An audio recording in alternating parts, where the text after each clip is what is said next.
Aid groups are struggling to help 25,000 refugees who arrived in Chad from Sudan last week. The recent influx has almost doubled the number of Sudanese refugees in the country since the Sudan civil war began April 15th.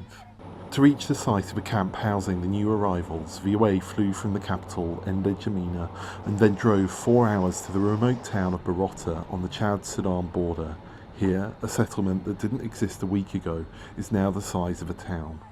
The refugees have come from Western Darfur, which has been ravaged by lawlessness and intercommunal violence, mostly consisting of ethnically Arab armed groups terrorising black Sudanese.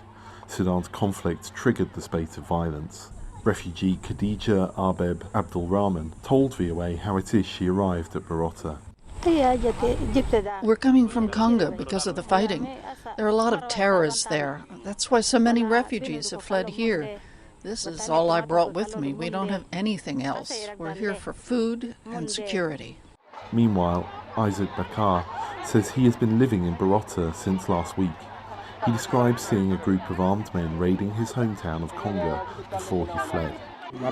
They were just breaking into people's houses to steal money, and if you didn't have any money, they forced you out of your home and sent you south, or they killed you.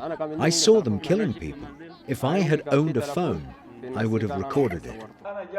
The mayor of Borota, Toko Bahat, says he is happy to welcome the refugees as his guests and points out his community has strong ties with those across the border, but resources are strained.